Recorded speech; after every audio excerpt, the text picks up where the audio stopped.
Hey everyone, welcome to the Freedom Files, a space where we have conversations surrounded by drawing all of us out of survival mode and helping each one of us heal emotionally and ultimately stepping into the life that God created.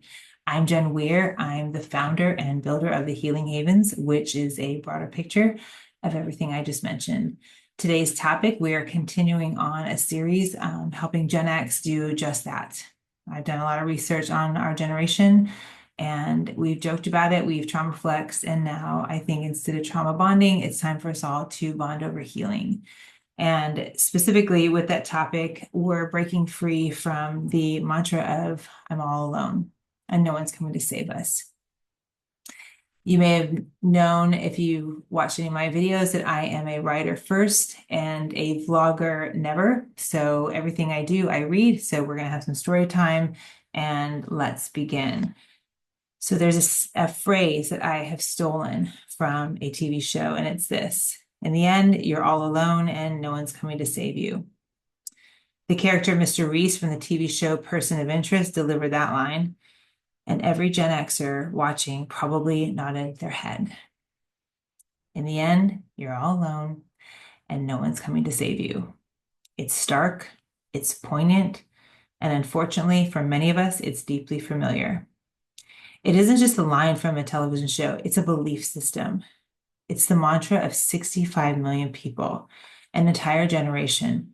It's a survival strategy that we had learned to view the world through this bleak lens.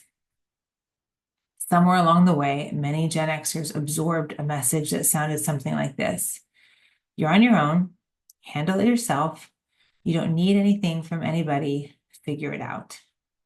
And we may not have actually heard that.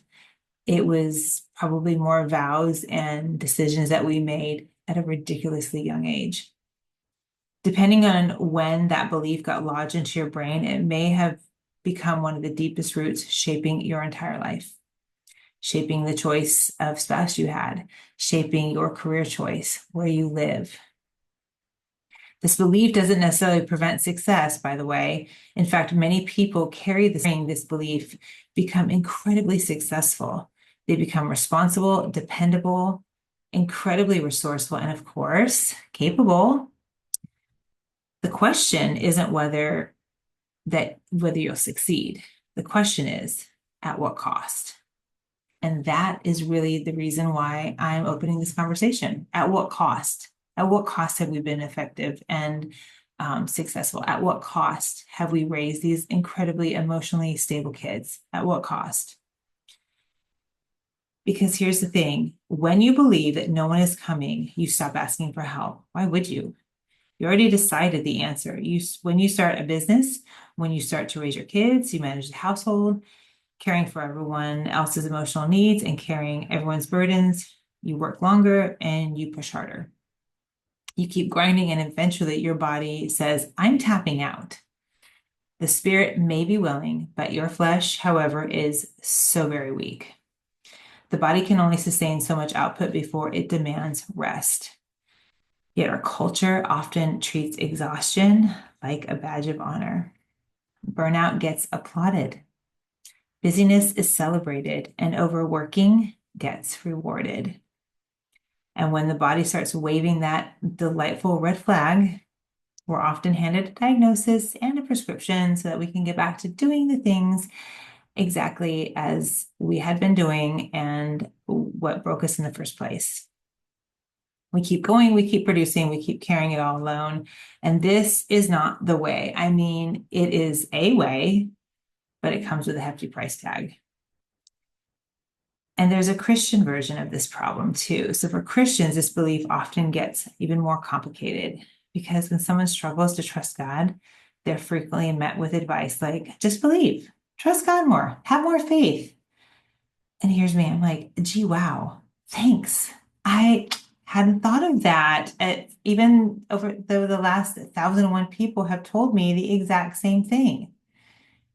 My favorite rebuke or whatever is, don't be a doubting Thomas. Poor Thomas. That guy has been catching heat for 2,000 years. And here's what's interesting about that whole story, just a sidebar. Have you ever noticed that what Jesus actually did with Thomas? He didn't shame him, he didn't rebuke him. He didn't say, "Come on, Thomas, where's your faith? Come on, bro, what's wrong with you?" Which is super funny because he did, in fact, say something similar to all those disciples who were absolutely losing their minds at certain points in his ministry. But in this instant, he didn't say anything to Thomas except, "Here, put your hand on my side, touch my wounds."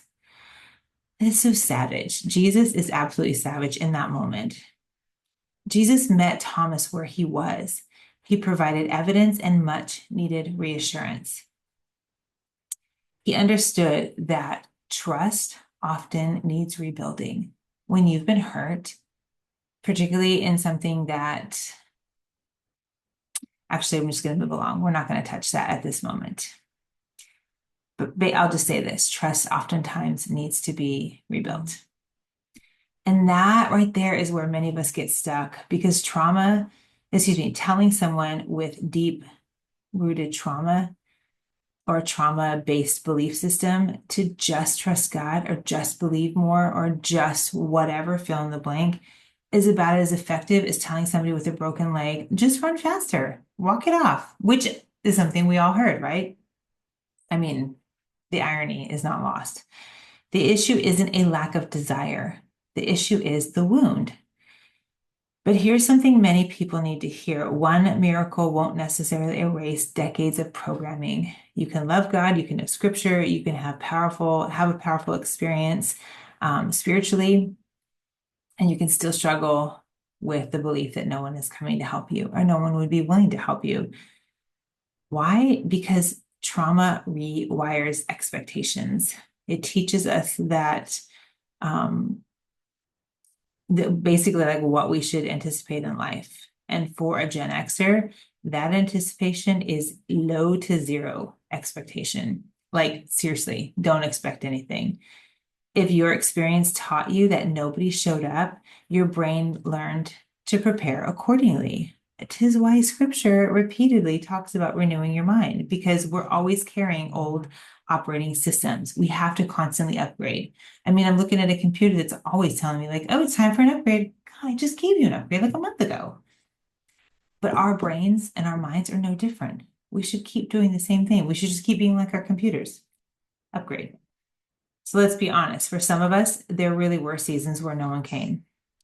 Maybe the season lasted 18 years. No one noticed, intervened, protected us, or helped. That may very well have been your reality, but your experience is not the same as capital T truth. It's just not. I understand. Believe me, I understand more than most. People and parents fail. But that doesn't mean that God designed your life to live in isolation, and it certainly doesn't mean you're meant to carry everything forever. That was then. This is now, and now can be different and better. In my experience with my clients, and certainly in my own healing journey, the best place to start is with one simple question. So here it is. Write this down. When was the first time you remember thinking, "No one is coming to help me"? Not when did you start saying it, but rather, when did you first believe it? When you ask the question, your mind automatically starts looking for the answer. So just write the question out and be curious about the answer, and then it'll come. The first thing you think of is probably what you need to deal with. Chances are you already know that the belief is there. What needs healing is the moment it took root. When we can get to that spot, then we can start doing some digging and we can replace it with the goodies. We need to know, when did we make the assumption? When did we make the vow? When did we come to this conclusion? The moment a younger version decided, "I'm on my own." For you, when was that? Until that moment is brought into the light, you'll continue to view your future through the eyes of your past. And really, you never then live in your future. You're always living in your past. And what's so funny is that that's what many Gen Xers are doing. We're 50 something years old, 45 to I guess maybe 60 something now. But emotionally, we're still standing somewhere back in 1989. We still carry the same old fears, old assumptions, old survival strategies. Now we're just bragging about it. We still expect the future to behave like the past. So here's the thing. We survived and now we heal. And Gen X has some extraordinary strengths. We're resilient, we're adaptable, we're creative, we're loyal, we're resourceful. We know how to survive. And honestly, we know how to do more than survive. But survival and then just a little bit more than survival was never supposed to become our identity. We were meant for more than endurance. We were meant for more than persevering. We were meant for deep connection, for partnership, for purpose, for community, for healing. And the truth is that a magnificent and beautiful life is still available.